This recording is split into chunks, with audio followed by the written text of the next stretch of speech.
Sí, este trabajo titulado Inclusión, Igualdad en la Educación eh, frente a los desafíos pedagógicos en el Pacífico, pedagógico y tecnológicos en el Pacífico colombiano, es presentado por quien les habla, Armando Arboleda, y mi hijo, él no puede estar en este momento por unos asuntos laborales, el doctor David Armando. Eh, Comentarles que este es un trabajo producto de la investigación que se realizó para el año 2020 por mandato del Ministerio de Educación, la Universidad del Valle y los integrantes de algo que se denomina acá la Mesa del Paro Cívico. Es decir, Buenaventura, que es donde estoy, tuvo una crisis, un paro cívico con mucho tiempo, digamos, de crisis y revueltas por las comunidades demandantes. Eh, Como resultado de esas negociaciones, se acordó que era necesario realizar un diagnóstico que mostrara o que evidenciara cuáles eran las dificultades y las fortalezas que tenía la educación. Digamos que en todo ese contexto, mientras dirigía esa investigación, fueron surgiendo unas inquietudes a partir de la observación, a partir de las visitas a las instituciones educativas del Pacífico colombiano y en especial de Buenaventura, a partir del contacto con los líderes sociales, con los docentes, con los estudiantes, con los sabedores, con las personas de las comunidades indígenas y afro. Entonces a uno le va quedando, a la vez que recoge datos producto de la investigación, pues también el hablar con las personas y la observación directa te permite ir pensando en esas realidades y en algún momento tratar de darle lo que uno conoce como un tratamiento académico o investigativo para mirar cuáles es que son esas variables contextuales que no permiten un desarrollo de la mejor manera. Para ese trabajo, digamos que se abordan Perdone, varios elementos contextuales, ¿sí? Como tiene que ver con la inclusión, la igualdad en la educación, las barreras tecnológicas, el acceso al conocimiento, la dotación tecnológica y obviamente eh, la enseñanza y el aprendizaje, porque tienen que ser, digamos, el resultado para mejorar desde una pedagogía crítica y desde una enseñanza que faculte al individuo para vivir en la sociedad, deben ser elementos centrales para que ellos puedan insertarse en un mundo globalizado. Las categorías, doctor, ¿puede sí, poner la pantalla poner la pantalla en modo presentación? listo, ya lo hago. Gracias. Ya lo hago, denme un segundito porque acá. mm, ¿Listo? Gracias, perfecto. Sí, muchas gracias. Entonces les decía que tenemos unos elementos allí para el Pacífico colombiano. Entiendas el Pacífico colombiano conformado por unos departamentos, el Valle, Cauca, Chocó y Nariño, ¿cierto? Eh, en ese andén del Pacífico habitan 1 millón de personas, pero también tenemos más o menos 1 millón de personas y los centros poblados más altos o con más población son Buenaventura, Nariño, en Nariño Tumaco. También tenemos en el Cauca, hay unas zonas importantes, pero ese andén del Pacífico sobre todo es muy disperso. Es decir, uno encuentra una comunidad y a 2 horas de camino o de lancha encuentras la otra. Las categorías que escogimos para analizar este trabajo tienen que ver primero con el contexto del Pacífico, ¿sí? Cómo es que en este Pacífico, que tiene unas particularidades, pero que cuando uno lo anda, cuando uno camina por él, cuando uno trasega por él, encuentra que si bien hay unas particularidades de las comunidades, sea indígenas o afro, hay unos elementos comunes, hay unos elementos que se repiten pero también hay unas grandes diferencias. Pero lo que aglutina a ese Pacífico y que une a todos son las carencias muy exacerbadas de los servicios básicos y las necesidades básicas insatisfechas y además una educación bastante precaria que no permite, a mi modo de ver, digamos, el desarrollo de las personas. Incluso un elemento central que uno encuentra allí es que los más bajos resultados en las pruebas de estado se dan en toda esta zona, todo este andén. Digamos que tendríamos que quitar a las ciudades capitales, caso Cali, caso Buenaventura, caso la misma en Nariño, por ejemplo, Popayán. Entonces, tú sacarías estas, pero las otras zonas, sus resultados, o sea que esos estudiantes quedan condenados, estoy hablando del contexto del Pacífico, quedan condenados a no estudiar lo que ellos quisieran en las universidades, sino que básicamente lo que les toca. Y lo que les toca, pues por sus mismos bajos resultados, es decir, estos evidencian bajos niveles de aprendizaje. El otro elemento también son los estilos pedagógicos. Nosotros revisamos, por ejemplo, la educación y los grupos vienen reclamando una educación propia, una educación para la diversidad, una educación para la inclusión, pero al revisar los currículos encontramos que los currículos siguen siendo los currículos hegemónicos, los currículos no críticos, los currículos que no contemplan la diversidad y los currículos que se hacen, digamos, desde la centralización del dominio del poder, del saber. Otro elemento tiene que ver con la inclusión y equidad entendida en esta zona, lo que estamos hablando, como el acceso, como el que ellos puedan permitirse estar en un mundo no solamente globalizado, sino participar de él en las mejores condiciones. El último elemento tiene que ver con la innovación tecnológica.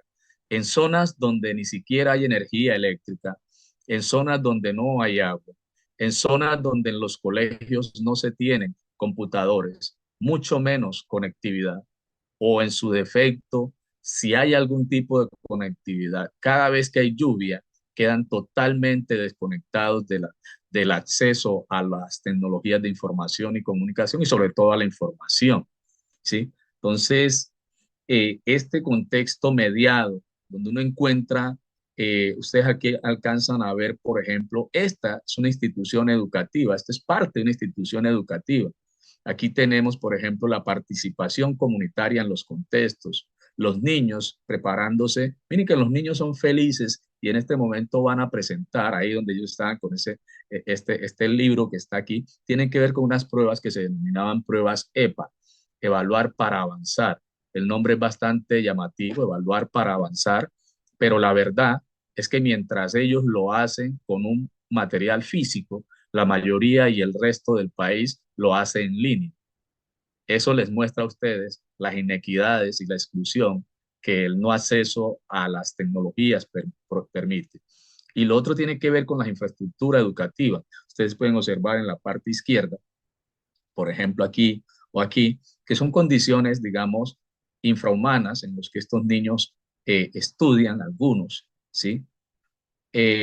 Frente al tema de la tecnología y la innovación educativa, nosotros miramos unos elementos como la conectividad, baja conectividad, en algunas zonas nula conectividad.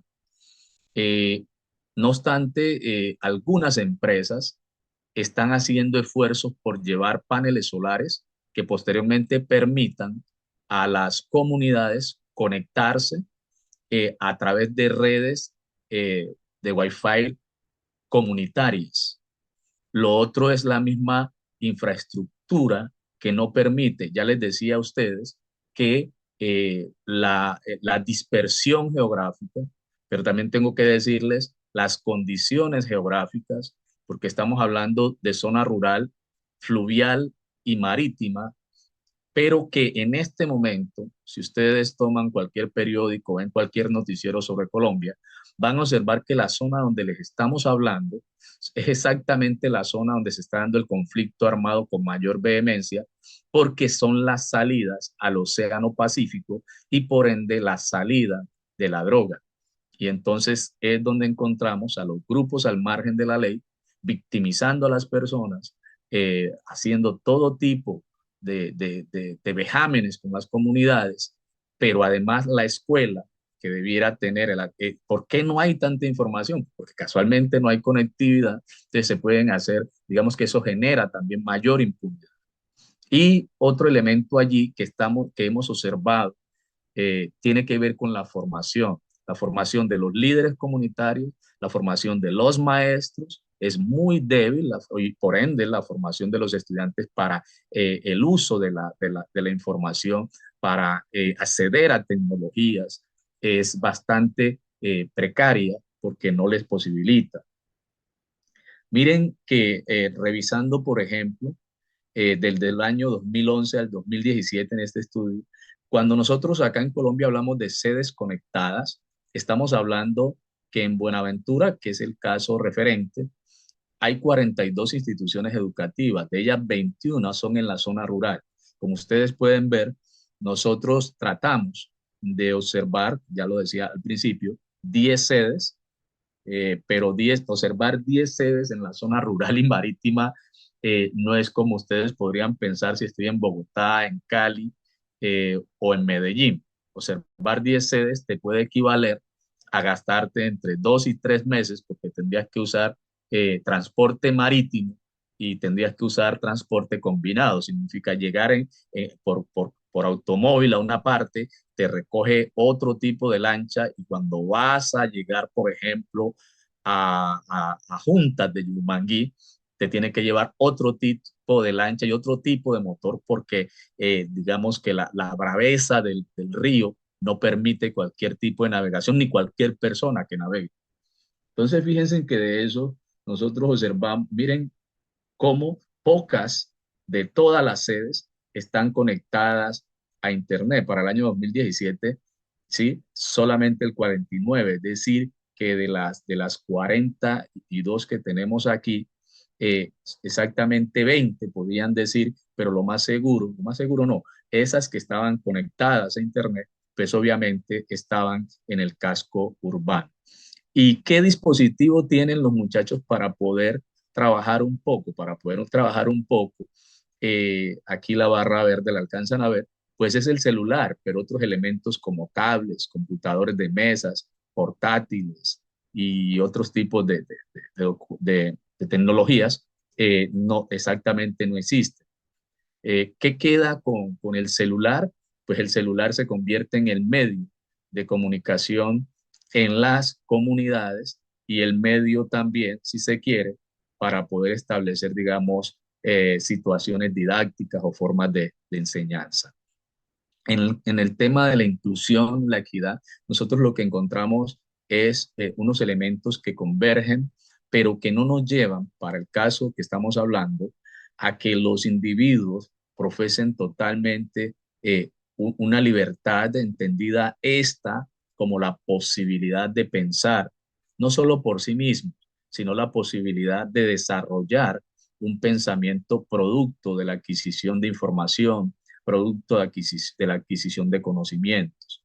Miren que la UNESCO para el tema dice que la inclusión se debe enfocar en garantizar que todos los individuos, sin importar sus características, tengan acceso a la educación. En este caso, la educación es muy limitada, ese acceso es muy limitado.